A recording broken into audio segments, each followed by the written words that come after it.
Hello and welcome to the studio from Hot Topics. My name is Jon Bernstein. We're going to be discussing workflow automation and the hybrid team. Danny, can I start with you, please? So hybrid working, to what extent has that heightened the need for automation and workflow?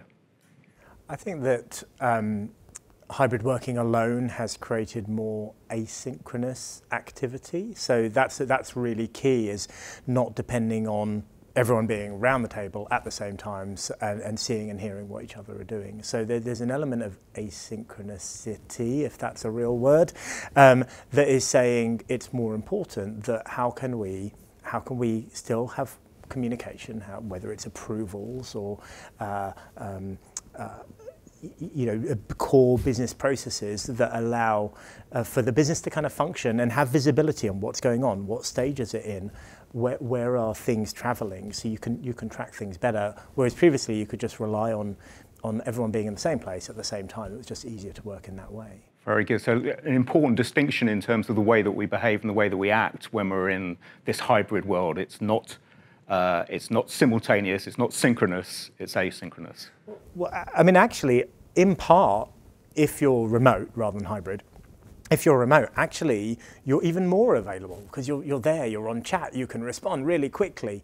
But equally, some people are remote, some people aren't remote, and also people are working different hours, they're working different patterns, so that brings the asynchronous nature to it. So there's the kind of pros and cons from that perspective, but being able to just track things through the organization and track those processes and not have to be dependent on someone being there and doing their thing and tracking it, being visible on it is probably key. Dax, what's your view on this, the impact of hybrid working on automation workflow? Well, I've got a slightly different view on it in that I would separate the two. So the impetus for the business to automate is the impetus for the business to automate.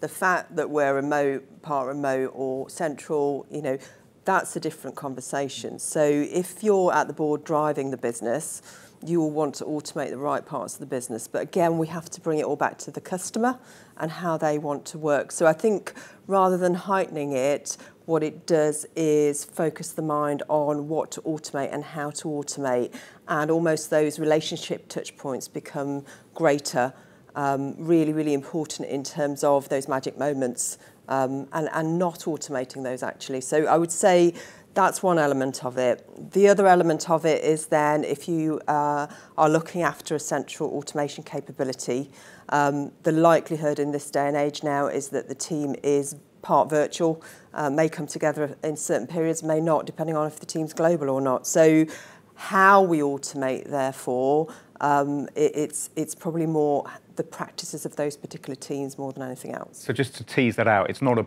the trigger for automation, but it might be the how for automation. Is that right?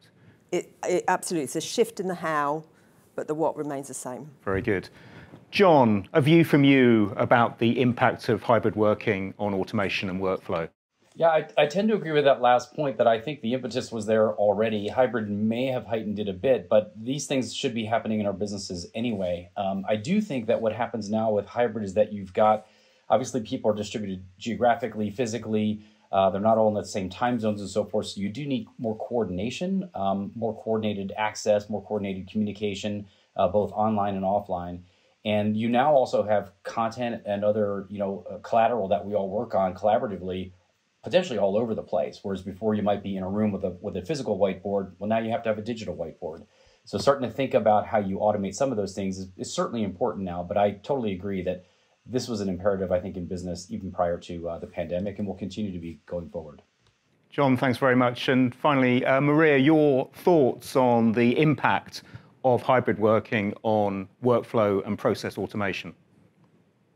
Yeah, I do think that it really did impact not just internally for the workers, but also for the perspective of the customer. I work for a retailer in agribusiness in Brazil. The branches are spread in 145 branches in 12 states all over across Brazil. It's a very traditional business, so you can imagine doing digital transformation and how to rethink in the relation of this offline business.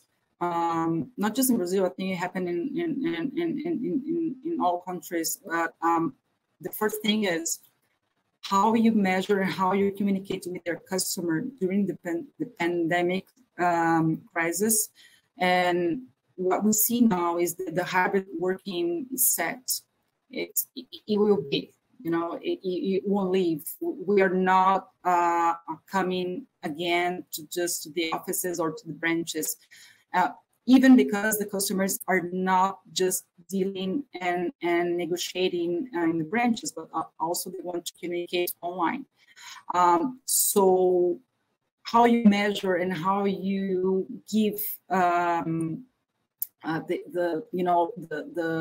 proper tools to the sales force in different states, and how you give them more information and content in order to have the correct relationship with the customer. So I would say, yes, we are facing this big transformation in order to bring more automation, more processes in order to control what we are doing, more information in a automated way, not offline. And again, here I'm saying in a business that people were taking notes in the paper.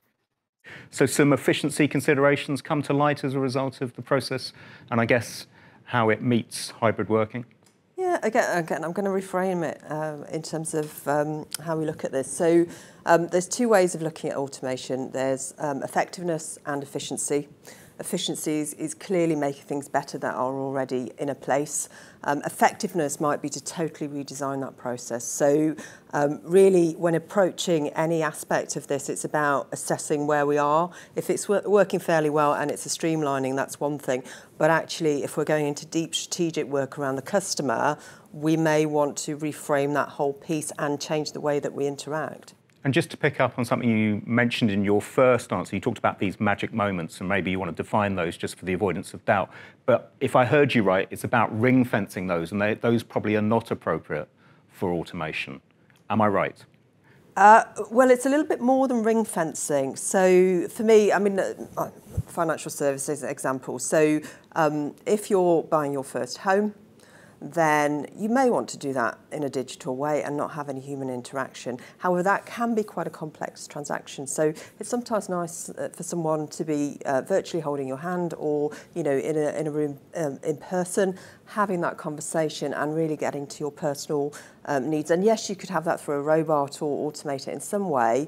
But sometimes it's about the life moments and making those things special, whether it's at the start of that transaction or maybe at completion and you get the keys to the house. So those things are not only ring fence, but really the moments where there's opportunity to look at, are there other ways to support the customer in a way that the customer would actually find value in? And that's really where you grow the business as well as make that moment particularly special.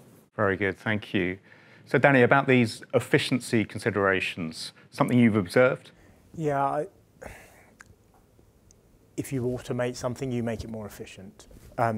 But if you're automating a bad process and you're automating it on bad technologies, you've just made your inefficient process a little bit faster, but it might still be an inefficient process in terms of experience, in terms of the number of people it needs to go to, or the number of considerations, or the messiness of the data that you're collecting. So I think it's really important to ensure that there is architectural consideration, business process design or analysis, and this kind of central governance, rather than just, we can make that faster if we automate it. So yeah, there are quick wins. I really hate the term quick wins because there aren't really any quick wins. You're either buying technical debt, you're building up technical debt in that particular example, or you've not really dealt with the problem at all in that sense. So yeah, I think I see the disciplines around process automation as the same principal disciplines around software development. And then if we just say, here are the tools, citizen developers, automate away, it will be carnage, because how on earth is your customer going to have that single customer joined up experience? And they're just not.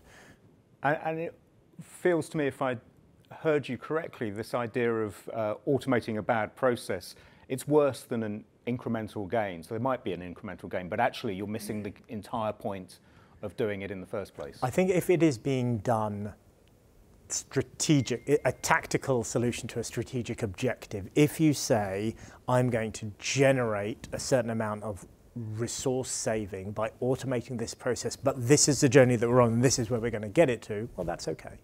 Right, that's okay, because what you're doing is you're just saying, I'm taking this inefficient process, I'm making it a bit more efficient. But that is not the end game. And I think you've got to have some discipline and robustness, because your organization might go, well, it's more efficient now, why do we need to change it? And then that's a harder sell. So I think it's okay, but it still needs that strategic imperative. Danny, thank you very much. Jon, we're talking about efficiency considerations. Your view, please. You know, I want to actually go back to the question about magic moments and can you automate those, or do you have to have human touch on that, if I could, because that's actually really relevant to our business. We're a software company that sells mostly to enterprise customers, and we have over 100,000. And so we can't actually do everything with humans. And so I actually think it's really critical to automate the process of engaging with customers at scale, depending on the nature of your business. We're obviously a B2C business, but the way we have to engage with our customers really is like a B2B sort of emotion. How do you interact with every individual end user? How do you automate that process? And how do you make that, to use that term earlier, a magic moment? And it's not the same as a human talking to a human, but you've got to make it as close as you can. And you have to orchestrate the interaction between the automated engagement you have with your customers and the human touch, right? Those things have to feel very coordinated to the customer as opposed to stepping on each other. And briefly, Jon, give me a sense of how you go about doing exactly that. Well, it's a combination of process design and finding the right sorts of tools, looking at marketing automation tools, thinking about how you engage, you know, all the way through the customer journey, everything in our case from onboarding all the way through a renewal flow. But it's a lot of work, and it's coordinated work for us between our product organization, our marketing organization, our customer success organization, because all of us touch those customers in a different way. And if we don't coordinate those things very well to the customer, it can feel very confusing, right? You know, who's reaching out to me? Why are they reaching out to me? Why now? And so you've got to really think through that whole flow. And I will say it's not easy. Jon, thank you very much. Can I just build on that Danny. a little bit? So I think if you take a customer perspective, you could have an unhealthy organization obsession with automation. Okay, and there is a difference between the customer would expect that to be delivered instantly, expect not to have to wait for that, versus the customer just wants to speak to someone and get that problem solved and not have to go through layers and layers and layers of automation to be able to get that solved. There's a huge difference between those two things. I was taking out car insurance recently and I didn't have to deal with anyone at all, and I was able to get into quite an intricate level of detail on multi-car policy and so on. That was great. It was a really great experience, and all the way through to the delivery of the policies, job done, easy. I didn't have to engage with someone. But if you've got a customer service experience and you want to just get hold of someone and solve a problem, then you want to make sure you don't over-automate with the obsession of efficiency at the expense of that customer experience. Very good. Maria, can I bring you in again with a different question? I wonder how automation has affected employee experience, perhaps even employee engagement. Maria, please. Yeah, I think they're both connected. I would say in my case here, my experience in every business, very traditional one, people were not used to use any experience in terms of digital tools. So the first one, to generate that efficiency, first you need to engage. So creating good tools in the point of view of the customer, but also considering inside of that experience, the sales force. You know, all the team that is in contact with our business, actually is B2C and also B2B, and give the employee the certainty that they will be, you know, in the transformational path. They are not being substituted by an app or a new platform. So this is the first thing. So what we created was very step-by-step functionalities through apps and through platforms, bringing Salesforce and SAP, but engaging these people, engaging that, hey, you know what, all that you are doing that is smart, you know, that is taking a lot of effort, but you are not developing your career, this tool will help you with that. And now you're going to have more time when you know, from the Salesforce perspective, you're going to have more time, one, to develop yourself, you know, to get more knowledge. You're going to have more time and more information and data to understand your customer. So you're going to provide more info. You're going to be smarter than, you know, the peers, and then you're going to have more revenues and margin and better variable and bonus and promotions. So this is the way that we did, and I think first you need to, you know, start very little with a pilot, with a proof of concept, and showing people that they are, you know, being valuable professionals and not being substituted by, you know, by a machine or something like that. Maria, thank you very much.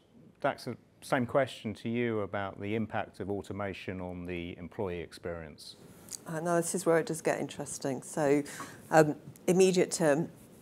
So, you know, we all look after teams in some way, shape or form, whether they're you know, a function, or we may be working as part of a matrix organisation in terms of cross-functional teams.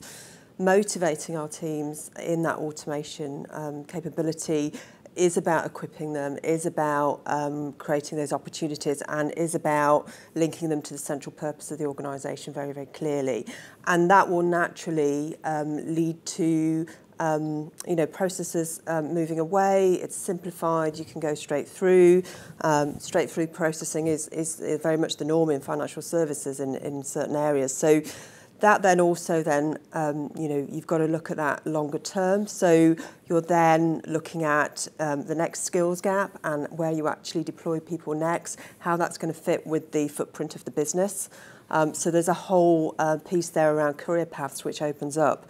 The third view on it is something I talk about quite a bit in my latest book, is around societal leadership. So if we are automating all of these things, that's all to the good in one area, but also we need to be very conscious as technology leaders to look at the impact on the employee workforce and what does that mean in terms of future opportunities, but also the impact that we're having on our day-to-day life. So, you know, if you imagine yourself in 10 years' time, do you want everything automated? Where do you want that conversation? How's that going to look in terms of life? And if you imagine the number of technology leaders around the world, if we're all automating, we need to have that longer term view to make the next vision a world we all want to live in. And do you think as businesses, as society, we are good at doing that communication piece today? It's a work on, shall I say? Yeah, it's a work on. You know, communication, and you add people to anything, it takes longer. But it's important to emphasise that longer term view, because it's very easy to be captured in the moment, but it's also important to look at that view if you're creating the next vision as you speak. Having that view as a really positive, abundant world is going to be more and more critical as we start to converge through technologies. Danny, the connection between automation and employee experience. I suppose I agree with everything Dax has said. There's two ways to address that. You could either take an organisation which has a lot of fingers on spreadsheets, to coin a term, kind of very inefficient, you know, and then get some automation experts to come in and make them all unemployed. Brilliant. That's not sustainable. That's not really great business practice. Or you can start to develop their skills so that they can make their current roles redundant. But anyone that can make their role redundant is in for a great job in their organisation, because that organisation is going to see that person and say, you're making my business more efficient. What else can you do? And data is the key. So there's an element of coding, potentially in architecture and design, but data is the key. I mean, ultimately, what is automation if not just transposing data from one form to another? So if you can develop those data skills at every level of your organization, they can understand it better, they can make sure it's better quality, and then they can see opportunities, then either, and it depends on their role, but either they can move on and do greater things within your organization, or probably more likely, they're providing a customer service, and they can dedicate much more of their time and their energy and their understanding of the business to use that data and use that capacity to provide a better service to the customer, better decisions, better innovation, rather than moving data around spreadsheets all the time. So I think there's an element of that. Just to push back, isn't the danger that if you have somebody who identifies how to make their job, their role redundant, they're also identifying how to make other people's roles redundant? So the person that identifies it may be kept on and identified as an interesting person in the organization, but at the expense of other people who lose their jobs. Look, I mean, businesses aren't in the business of just creating jobs for the sake of creating jobs. Their purpose is to be efficient in what they do. So yes, if there's an element of that, then should those jobs have existed in the first place? If that organization is not taking the efficiency, they're all going to lose their jobs because that business isn't going to survive. That new startup that is born in the cloud and data native and digital native isn't going to even have those jobs to start with. So yes, you might say that person is going to make that job redundant and expand the unemployed workforce. But the reality is if you can raise the digital and data literacy of all of your employees and you give them those tools, we can shift everyone up that value chain. Very good, thank you. Jon, give me your perspective, please, on automation and the employee experience. Yeah, I would just say, well, I agree with just about everything that's been said. The employee experience is so top of mind for us right now in particular. You know, I think this is a global phenomenon, but the great resignation that we talk about here in the US is absolutely real. Our unemployment rate is near record lows at this point, and it's very, very hard to acquire and retain talent. There's lots of opportunities, and what you don't want to do is have an employee experience where people are doing very mundane, repetitive tasks, certainly not in a knowledge worker sort of environment that we live in. And so I think the idea of automation is how do you take those kinds of tasks away from people, not for the purpose of eliminating jobs, but for the purposes of actually having those folks who are your employees do more interesting work, more challenging work that kind of gets them to the next level and retains them as employees because we can't afford to lose them. So, you know, I think it's a really critical aspect. The other thing I would say, it kind of goes to hybrid a little bit, but the environment that we're in now is because of the hybrid environment, we are hiring employees without ever meeting them in person. We've been doing that for the last 2.5 years now at this point, and I think we're all in that situation. And that experience of going through a recruiting process where you never meet anyone in person is very different than what we were all used to, you know, prior to the pandemic. That's got to be a really great experience. And the more consistent it can be, the higher quality it can be, the better we engage with those prospective employees, the more likely they are to join us, the more likely they are to have a great experience that they then carry into you know, their experience working with us as employees. And so, you know, we think a lot about how we make that process smoother, more efficient, and really focus on the human touch where we need to, but automation where we don't. And so things like, you know, taking them through an onboarding process, we've automated a lot of that through workflow. And it really makes for a great experience, and it's so critical for us. Very good, thank you. One last question for you all, and if you would keep it fairly brief, please. So one piece of advice, and Jon, I'll start with you, if that's okay. One piece of advice to other technology leaders in building efficient and effective automated systems. What's the one piece of advice you would give them, Jon? Yeah, I would say two things, and one would echo something that was said earlier, which is simplify your processes before automating them. And I think this has been a time-tested, you know, strategy. Don't go automate a broken process. If you're going to take the time to automate something, go look at the process, figure out how it can be designed better, and then automate that. So I think that hopefully is a universal truth. The other thing I would say is there are so many tools available to all of us these days, so don't feel the need to go build some automation from scratch. There are all sorts of best-of-breed tools. You know, take advantage of what's available, stitch things together. There's a lot of integration capabilities now, and focus on, you know, efficiency from that perspective. Don't feel the need to build everything from scratch. For most of us, it's not our core competency. Go focus on your core business. Jon, thanks very much. The same question, Maria. One piece of advice, please. Yeah, related to the automation process, just one comment. What we see here is that people started internally to give more value to data and how to collect and share in a proper way this data, which is great. One advice is not different from Jon. Make sure that you have all the design of your processes and architecture. Don't start from scratch. Don't be anxious to start. Be very careful with the accurate data that you have. Keep your time. Give your time inside of your company in order to clean your data. And because when you're mentioning and when we are making automation, we cannot fail. Not even inside for our leaders, not even for the customers. So that's very important. In terms of resources, one advice is we are all worldwide struggling on getting these resources. In agribusiness in Brazil, we have 6 open positions to 1 professional in the market, which is awful. So one thing that we are doing now, go to the universities, make challenges. We need to bring new people, young people, engage them and train them. We will not find everybody and give the chance to traditional ones, workers, to develop themselves. They maybe will not be a data engineer, but they will be your engaged professional inside the company, training others how to use the new tools.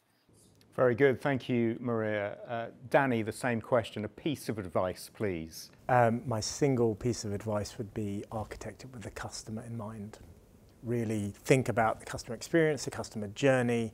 What value are you adding to that customer to enable that repeat business, that referral business? Dax, finally, one piece of advice. One piece of advice, a few elements within it though. So know your customer or your client, know your business, and know your business purpose.